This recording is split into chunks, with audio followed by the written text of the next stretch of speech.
Welcome to Toffee TV. These are the player ratings for Bournemouth 2, Everton 2. In goal, Jordan Pickford, I've given him an 8. I thought his kicking, especially for the first goal, the sending off, sending off, was brilliant. The way he got Walcott free, made some really important saves, and I thought he was back to his best today. I think hopefully that's all the rustiness gone from his game, and I thought he played really, really well today. He gets an 8 for me. Seamus Coleman, he gets a 5. I thought he was poor. I thought he was really poor. In forward positions more than anywhere else. Every time we had a chance to break, he kept on letting the ball go across him, and it went out a few times. And every time he went to take the fullback on, the fullback seemed to get the better of him, and just down to poor control more than anything. So he gets a 5. Leighton Baines equally gets a 5. I thought he was rubbish as well. The penalty giveaway was just absolutely pointless and changed the game. Swung the momentum back in their favour. And if he just left the lad, just didn't touch the lad, just got round the other side of the lad, the pressure would have been dealt with. And you know, for me, that was the turning point in the game. Once they got the penalty and scored the penalty, all the momentum was back on their side. So he gets a 5. Mason Holgate, I've given Mason Holgate a 6. Again, I didn't think he was brilliant today. He dealt with what he needed to deal with, but I think at times he showed his naivety around our box, not dealing with things and not necessarily being in the right position to deal with balls over the top. I think he got caught out a couple of times as well. So I've given him a 6. Yeah, Keane, I've given him a 7, and I think I've added one on for the goal. To be honest, again, I don't think him or Mason Holgate commanded enough at the back there today. I don't think they dealt with the forwards enough.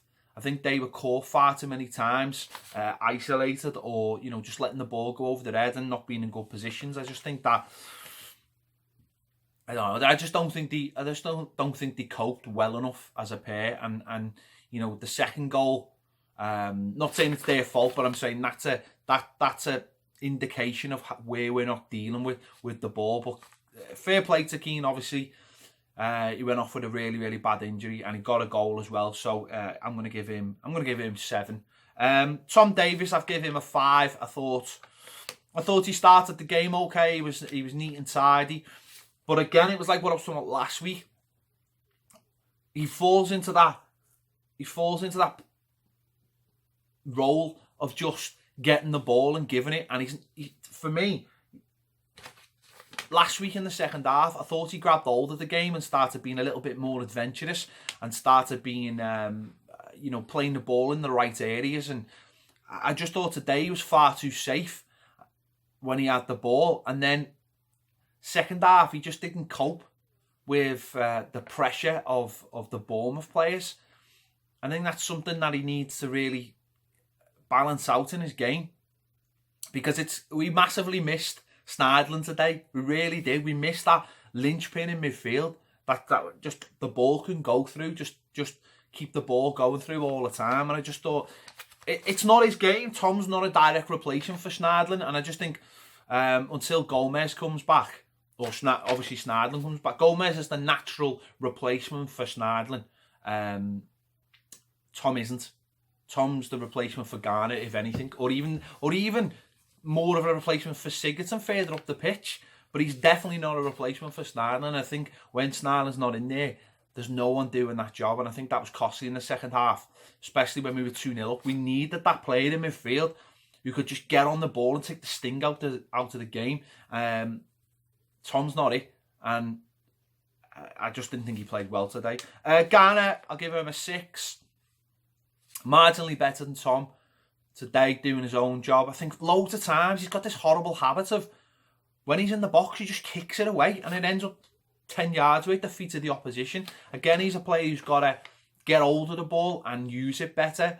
Although he did sniff out all the dangers today and did his job a little bit better than Tom did, so I've given him a 6. Richarlison, I've given him a 4. To be honest, it could be less because he hadn't really done anything in the game before he'd been sent off.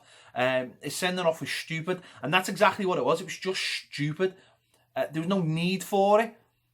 And it was like, if you're going to get sent off for something, get sent off for something. Like, you're going to miss 3 games now. You know, you're going to miss, obviously, the 2 games before the international break and I think West Ham after it. So, you know, he's been a really important player for us in the first 2 games, and today's really let himself down by just doing something stupid. Just walk away from the idiot. Don't get involved, and certainly don't, you know, motion your head in his general direction, you know, because whether you think it's soft or whatever, it's the law now. So yeah, disappointing. He could be well low. I could actually be being too generous there. Gylfi, I've give Gylfi a 6.5.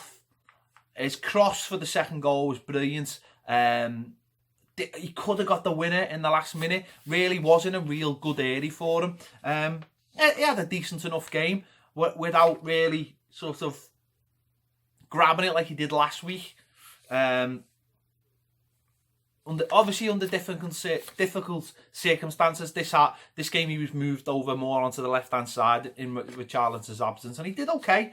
Wasn't brilliant, wasn't terrible, he did okay. But I've given him a 6.5. Walcott, I've given him a 7. The goal, just mostly for the goal and the sending off. You know, the goal, he finished it really, really well. The sending off, he played that really, really well. He's always a threat. Listen, of course, there's times where he's frustrating because you just want him to get it out of his feet and have a pop up, but he's always a threat for us. He's always a danger, and that's going to become more important in the next couple of games without Richarlison in the side. So I've given Walcott a 7. Tosin, I've given a 6. Again, it's difficult this because he doesn't get enough of the ball in the danger areas. His ball to put Walcott in was brilliant, and generally his link-up play is really good. But he's not getting into areas that he can become a goal-scoring threat. Again, I don't put that down to him. We're trying to adapt to a new system, and he's sort of getting the brunt out of it, because a lot of it is to get the wingers into the game. He had one opportunity in the first half that he put over. Wasn't a clear-cut chance, but that was only really his only chance of the game. But listen, he's working really hard. I'll give him 6.5 because I think he's working really hard, unselfishly. So yeah. So as I say, I don't think it's his fault. The subs, Dominic Calvert-Lewin, I'll give a 6, even round a bit. Kurt Zouma, he's on for a couple of minutes. Silva, I've given Silva a 6. I was a little bit disappointed that at 2-0 up, he didn't make a change that would take the sting out the game. I think if he'd made that change, I think, you know what, Kurt Zouma, could he have come on and played defensive centre midfield? He played there for Chelsea and done a job there. Is it too early? Is the manager not seeing enough of him? There weren't really the options on the bench to bring anyone on at that point to centre midfield, because there's not really anyone there. But could Kurt Zouma have done that job in centre midfield? Could he have gone to 3 at the back and maybe took Tom Davies off and said, you know, put 2 in the middle, or even took Tosin off and put Walcott up front? I just think he could have changed the game at 2-0 to just keep us in control. There's still a massive amount of naivety about this Everton team at the moment, especially when it comes to defending set pieces. Jesus Christ, we need to sort that out. But hopefully that'll come. I'm hoping that'll come. But I think Silva could have helped by bringing someone off the bench to just calm things down a little bit in midfield. 2-0 up, you're cruising. Calm it down. Don't need to be gung-ho. Why are we getting caught on the counter-attack when we're 2-0 up? Why? Just calm it down. Get someone in midfield to get hold of the ball. And I think maybe the game could have been different. Anyway, let me know your thoughts. Have I been too generous? Have I been a little bit nasty to a couple of players? Let me know your thoughts. Thanks for watching. I'll see you later.